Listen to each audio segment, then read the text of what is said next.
akan menjelaskan PPT tentang wireless charging. Perkenalkan, nama saya Suhardi Yubi, NIM 2204310083. Saya Muhammad Nicholas Saputra, NIM 2275. Saya Mardika Chandra Putra, NIM 220496.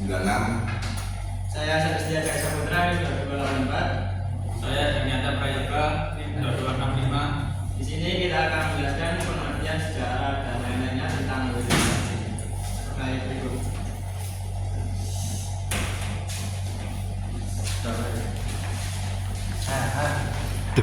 Mana yuk? Dikir yuk, kena nang. Di sini saya akan menjelaskan sejarah wireless charging. Wireless charging, prinsip dasar wireless charging adalah induksi elektromagnetik yang ditemukan oleh Michael Faraday pada tahun 1831. Faraday menemukan bahwa arus listrik dapat diinduksi dalam menghantar melalui medan magnet yang berubah-ubah.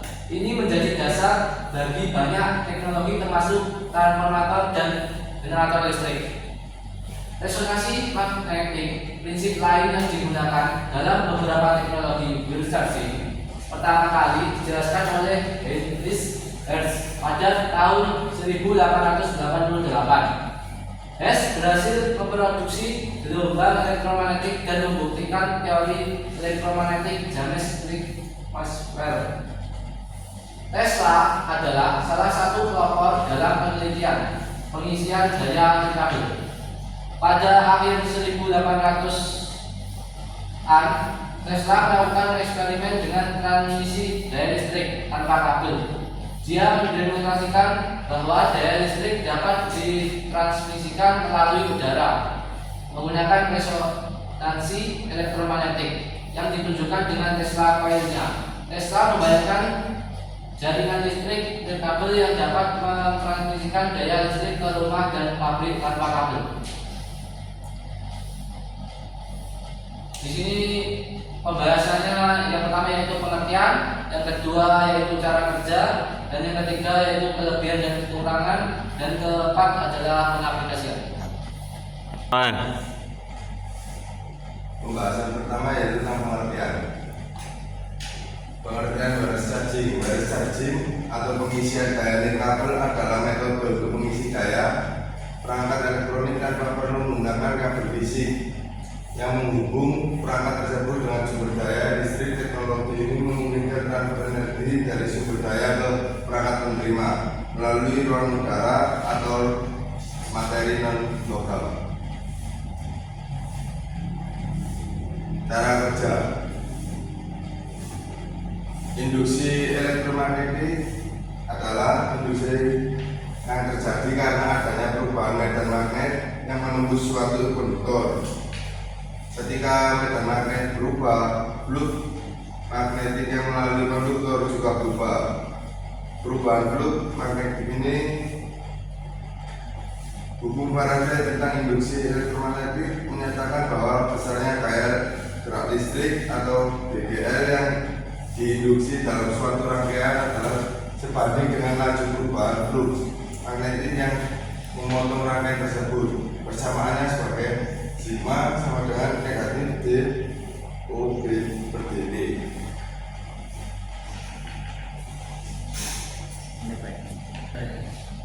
Selanjutnya yaitu prinsip induksi elektromagnetik. Yang pertama yaitu transmitter atau coil.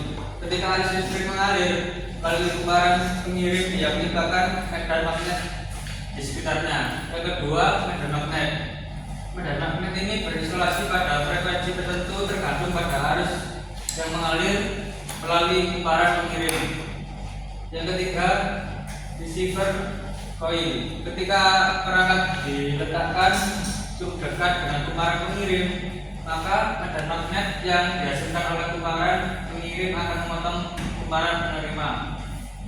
Yang keempat yaitu induksi listrik. Arus listrik yang induksi ini kemudian dikonversi menjadi arus searah atau arus DC yang dapat digunakan untuk mengisi baterai atau perangkat. Frekuensi resonansi.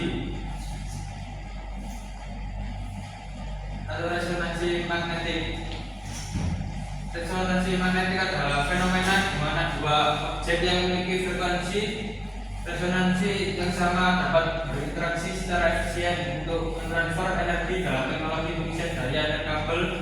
Prinsip ini digunakan untuk meningkatkan efisiensi dan jarak pengisian. Frekuensi resonansi. 1. Dalam metode resonansi magnetik, kumparan pengirim dan kumparan penerima diatur untuk beresonansi pada frekuensi yang sama. 2. Resonansi adalah kondisi di mana dua kumparan pengirim dan penerima berisolasi pada frekuensi yang sama, meningkatkan efisiensi transfer energi. Transfer energi yang lebih efisien. Resonansi magnetik memungkinkan transfer energi yang lebih efisien pada jarak yang lebih jauh dibandingkan dengan induksi elektromagnetik biasa. 2. Teknologi ini juga memungkinkan pengisian daya beberapa perangkat sekaligus jika semuanya berada dalam jangka magnetik yang sama.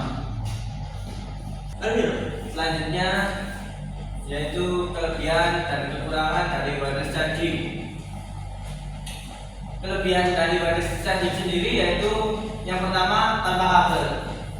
Seperti kita tahu di daerah sini itu masih banyak yang menggunakan charging menggunakan kabel.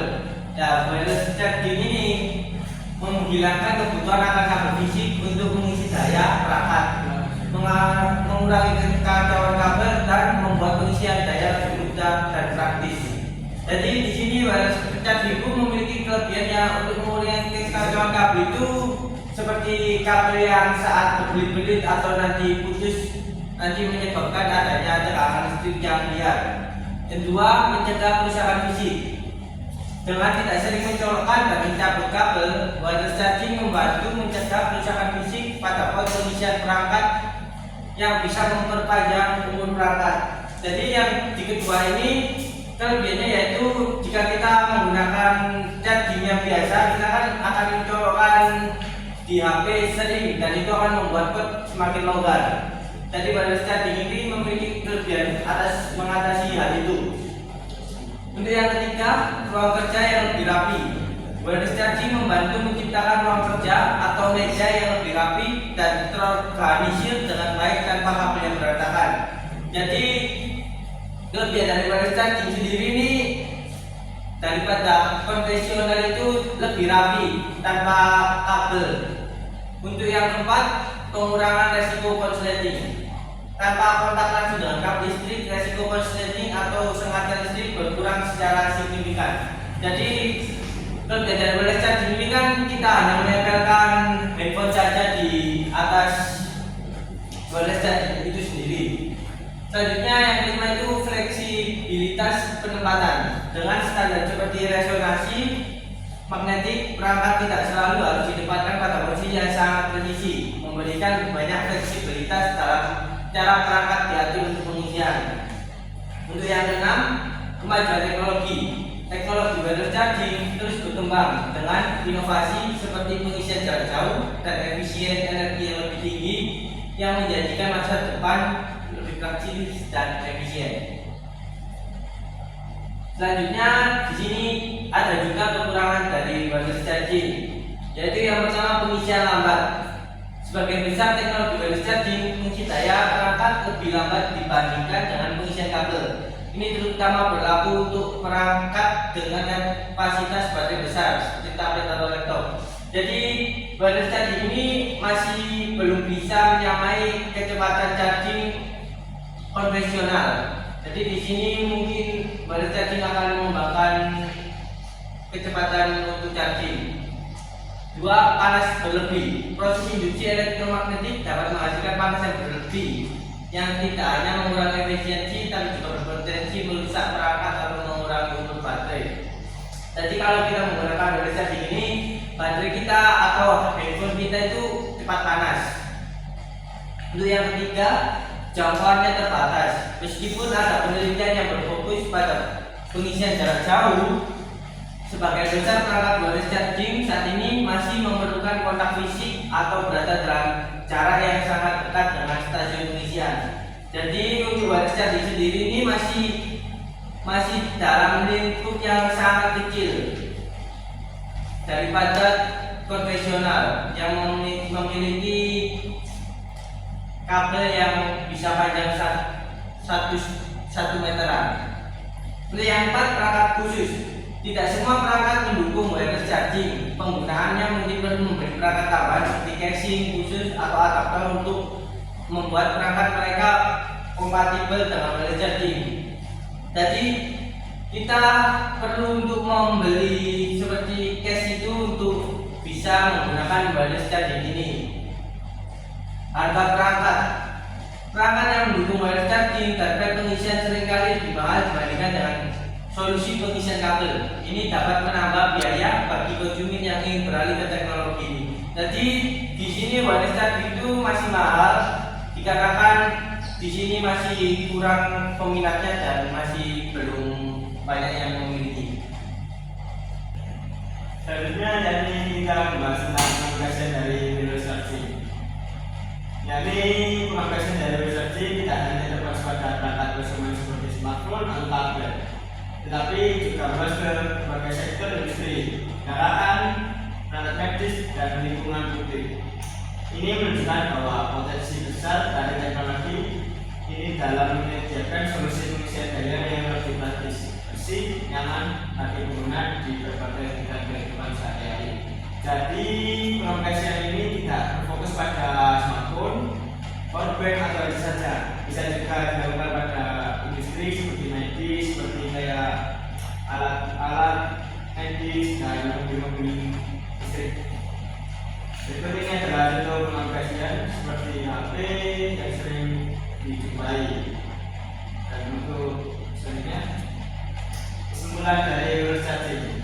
Wireless charging atau pengisian daya kabel adalah metode pengisian daya perangkat elektronik tanpa kabel fisik menggunakan medan elektromagnetik untuk mentransfer energi melalui induksi elektromagnetik atau resonansi magnetik.